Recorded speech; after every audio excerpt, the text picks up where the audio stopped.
తెలంగాణ ప్రభుత్వ ఉద్యోగులకు సంబంధించి రెండో వేతన సవరణ సంఘం ఫిట్మెంట్ పై జూన్ నాటికి నిర్ణయం తీసుకుంటామని ముఖ్యమంత్రి రేవంత్ రెడ్డి తెలిపారు. తక్షణమే పీఆర్సీ నివేదిక అందించాలని అధికారుల కమిటీని ఆదేశించారు. తన నివాసంలో ఉద్యోగ సంఘాల నాయకులతో ముఖ్యమంత్రి సమావేశమయ్యారు. ఇది ఫ్రెండ్లీ ప్రభుత్వమని, ఉద్యోగుల సమస్యలను పరిష్కరించాల్సిన బాధ్యత తమపై ఉందని రేవంత్ అన్నారు. దశాబ్దాలుగా పెండింగ్ లో ఉన్న సమస్యలను చాలా వరకు పరిష్కరించామన్నారు. 1వ తేదీనే జీతాలు ఇస్తున్నామని గుర్తు చేశారు. పీఆర్సీ సహా 4 అంశాలపై స్పష్టత ఇచ్చిన సీఎం ఉద్యోగులకు ఆరోగ్య భద్రత కార్డులను జూన్ 1లోగా అందజేస్తామన్నారు.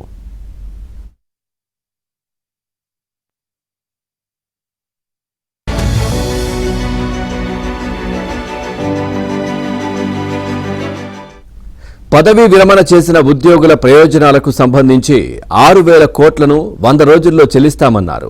10 ఏళ్ల బీఆర్సీ ప్రభుత్వ హయాంలో 1,000 కోట్ల రూపాయల బిల్లులు పేరుకుపోయాయని, దీనిపై కసరత్తు చేసి సమస్యల పరిష్కారంలో ముందుకు పోతున్నామని తెలిపారు. ఉద్యోగులు ఈ నెల 5న నిర్వహించ తలపెట్టిన సామూహిక నిరాహార దీక్షతో పాటు అన్ని రకాల నిరసన కార్యక్రమాలను ఉపసంహరించుకోవాలని కోరారు. దీంతో ఆ కార్యక్రమాలన్నింటినీ ఉపసంహరించుకుంటున్నట్లు ఉద్యోగ సంఘాల ప్రతినిధులు తెలిపారు. ప్రభుత్వం ఏ పథకాన్ని ప్రకటించినా ఉద్యోగులు భుజాన వేసుకుని పనిచేస్తున్నారని సీఎం రేవంత్ రెడ్డి ప్రశంసించారు.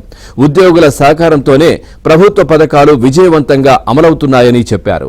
కాంగ్రెస్ అధికారంలోకి వచ్చిన వెంటనే ఉద్యోగుల కోసమే తొలి నిర్ణయం తీసుకున్న విషయాన్ని గుర్తు చేశారు.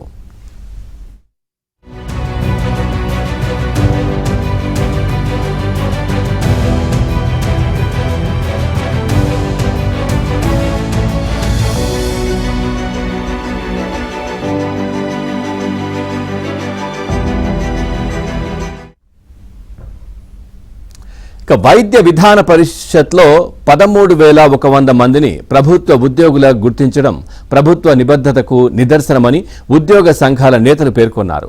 317 జీవోలో స్థానికతకు విరుద్ధంగా మల్టీ జోన్ మారిన వారిని స్థానికత ఆధారంగా బదిలీ చేయాలని హైదరాబాద్కు చెందిన నీటిపారుదల శాఖ ఇంజనీర్ల సంఘం కోరింది. ఓడీలను రద్దు చేసి అందరినీ సాధారణ బదిలీల పరిధిలోకి తీసుకురావాలని విజ్ఞప్తి చేసింది. ఉద్యోగులు ప్రభుత్వ ఆదాయాన్ని పెంచితే బకాయిలన్నింటినీ వచ్చే ఏడాది లోపు క్లియర్ చేస్తామని సీఎం హామీ ఇచ్చినట్లు ఉద్యోగ సంఘం నేతలు తెలిపారు.